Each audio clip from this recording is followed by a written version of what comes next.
This budget was unprecedented in its killer cuts, even for Republicans. There has not been much media coverage of this budget submission because even the media, I think, is embarrassed and confused on how to report on something so genocidal. Rand Paul, we know, wants to stop all foreign aid, including 60% of world food aid, meaning millions of deaths. This guy is like a modern walking black plague. Paul always goes on about supporting the Constitution, but if he supports free trade, he does not support the Constitution, but the Confederate Constitution. I wish these guys on the right would stop coming on and saying, we support the Constitution, we support the Constitution. They support the Confederate Constitution. So start saying, we support the Confederate Constitution. That's if you want to be honest. Rand Paul hates the U.S. Constitution. He hates the General Welfare Clause, which appears twice. He hates the 14th and 15th Amendments the Union Army fought and died for all the way up to Appomattox. He's a typical Freemason who hates the 14th Amendment made possible by Lincoln's victory and wants to roll back Appomattox. The Constitution's 14th Amendment clearly states that those born on American soil are considered American citizens. However, Paul, in his effort to appear tough on illegal immigration, believes that this should not be the case. His hypocrisy is overwhelming. Paul endlessly cites the Constitution as the ultimate authority when he attempts to justify his opposition to the Americans with Disability Act or the Voting Rights Act. Yet when the Constitution stands in opposition to the rabid prejudices of his voting base, suddenly the founding document is no longer the arbiter of the U.S. legal system. What else do we have with Rand Paul? Rand Paul opposes the minimum wage and other basic common sense labor protections.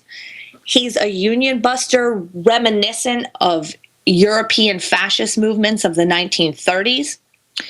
And let's not forget his secret society connections, where he kidnapped that woman, forcing her to kneel to Aqua Buddha and take long bong hits.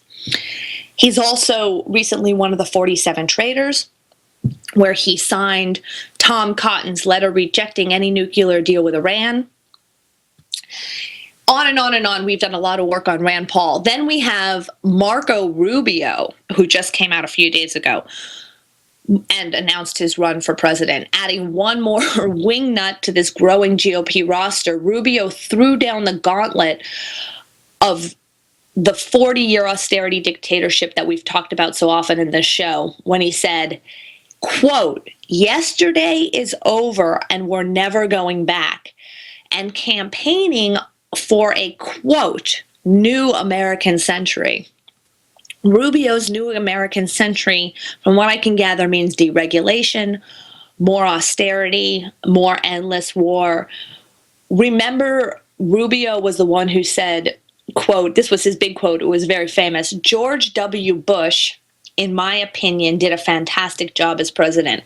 So this Cuban-American demagogue Rubio announced his quote, or let's say in bold, the title was Economic Solutions for the 21st Century, where he says, too many of our leaders are stuck in the 20th century. And I think it'll be extremely spooky to find out what he exactly means by yesterday is gone and we're not going back. And I say, let's hope we never have to find that out. So in terms of this flanking operation I was talking about earlier for Jeb, the Cuban-American Rubio will corral Latino voters and other conservatives before dropping out of the race and endorsing Jeb. Because remember that there was a common saying, Jeb and Rubio were so close that there was a common saying that Jeb was the general and Marco Rubio was the smartest lieutenant. So this is a very close relationship. So don't ever think that this isn't a flanking operation. We don't have time to go into Hillary. We'd be here for the entire show, but let's jump over her. We know who she is. My entire lifetime spent subjected to that woman. And let's skip over to something interesting, which is her left-wing woman, Elizabeth Warren. The two of them have been fawning over each other on the campaign trail lately. And we all know that Wall Street warmonger Hillary needs left populist cover. So this week, Elizabeth Warren comes out for the financial transaction tax, but offers no specifics. She's not saying it's even the 0.1% that Van Hollen and Pelosi are supporting. She's not saying it's the 1% we're supporting. She's just coming out with these giant talking points like, I'm for a financial transaction tax. I'm for raising the minimum wage. There's no specifics that I can find anywhere, but I think she's covering this talking points to pull in more and more numbers. So what this amounts to is, could Miss Prim, which is what we call Elizabeth Warren, could Miss Prim just be left cover for Clinton 2016? We've discussed how the Republicans have already fielded these stalking horse candidates, right? Like the guys before. The Democrats are going to do the same. Just this week, Warren came out, like I was saying, in favor of all these reforms, including the financial transaction tax. And so she's covering the board of all these talking points. And this is so Hillary can fall back on all those talking points. Clinton sought the advice of Warren several times in the year before announcing her candidacy, but now they're just buddy-buddy. Now they're together every day. And Warren has encouraged Americans to, quote, this week, give Hillary a chance. Therefore, we can assume, and Warren said she's categorically, she is not running. So she is there to support Hillary. So therefore, we can assume Warren could be a candidate that runs to cover Hillary's left flank and counters Clinton's years of profiteering through her political connections and donations from Wall Street. Warren is seldom, obviously, a profile in courage. Warren supports the paltry provisions of the Dodd-Frank regulation bill. That did nothing to prohibit the speculative practices that led to the 2008 crisis. Warren is a poor example of a progressive candidate. I mean, for instance, right now, at this moment, by even just mentioning the financial transaction tax, now she's behind Van Hollen and Pelosi. So she's behind some pretty mainstream Democrats who have already have a bill on the floor for the tax. So Warren is like just, a poor example. And she's going to be used, but she's got a lot of demagoguery. Right? So she's going to be used and fool the downtrodden American people. We'll be back next with Michael Chiotinas, our correspondent from Athens.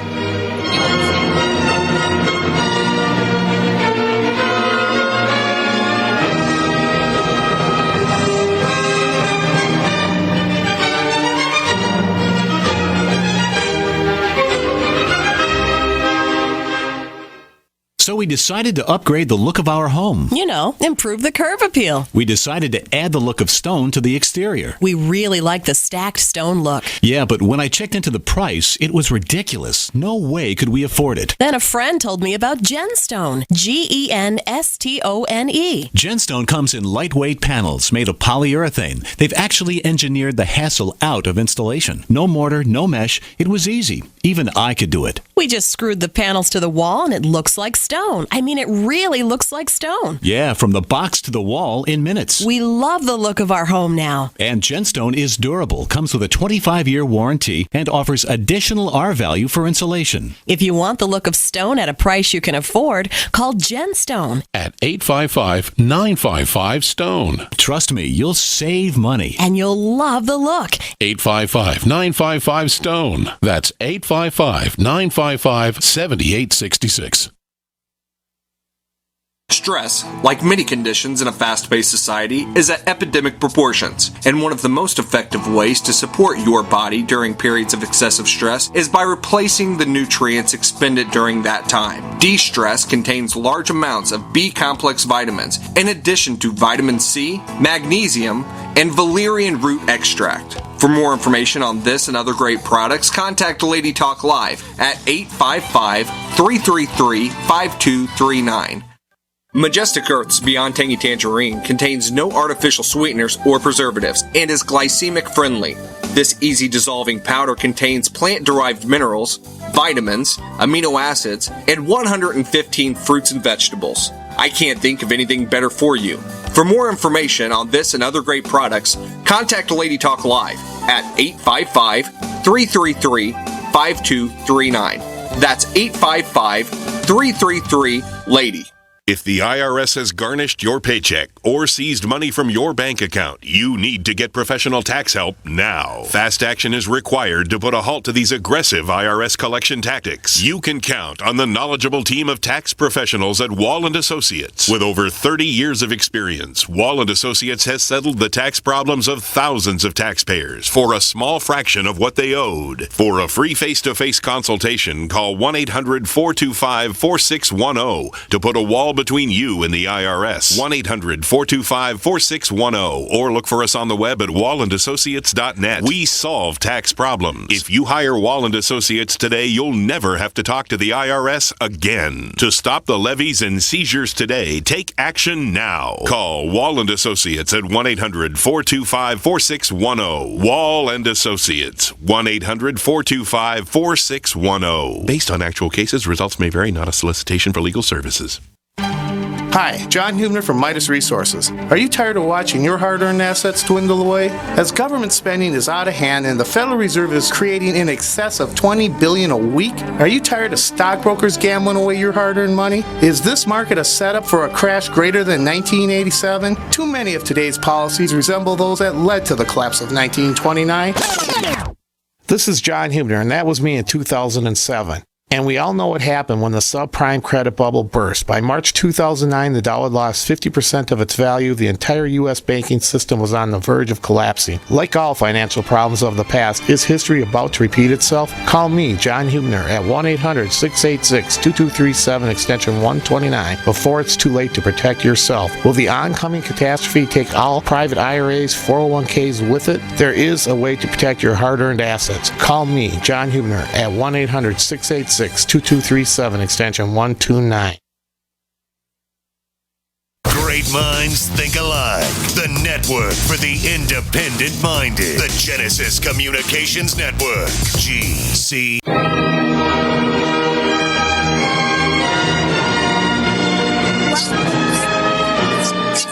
So I'm honored to be co-hosting the middle of the show with a friend of the Tax Wall Street Party and our correspondent in Athens, Greece. This is the unbeatable Michael Chiotinas. Chiotinas has accurately called all of the main turning points in the struggle of the Greek government against the European Central Bank and the European Commission. His analysis has been correct and second to none for years now. Last week, Chiotinas covered Alexis Tsipras' trip to Moscow to meet Putin. Today, we want to do something special. Today, we decided that we want to arm you with the arsenal of arguments for your discussions on the situation with Greece. We thought that we would remind everybody of the basics and what's going on in Europe and why Greece is in the position it's in today. So, hello, Michael. And hi. I'm going to start out with the first question. I think let's just jump in. Michael, how did the euro currency come to be?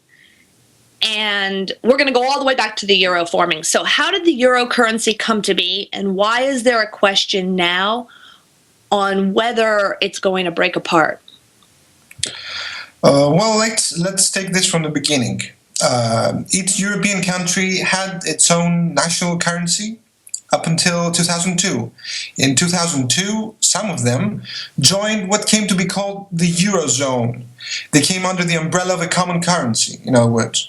Mm-hmm. The central bank issuing this currency is the European Central Bank, or the ECB, as you sometimes hear it, which is exactly like the Federal Reserve.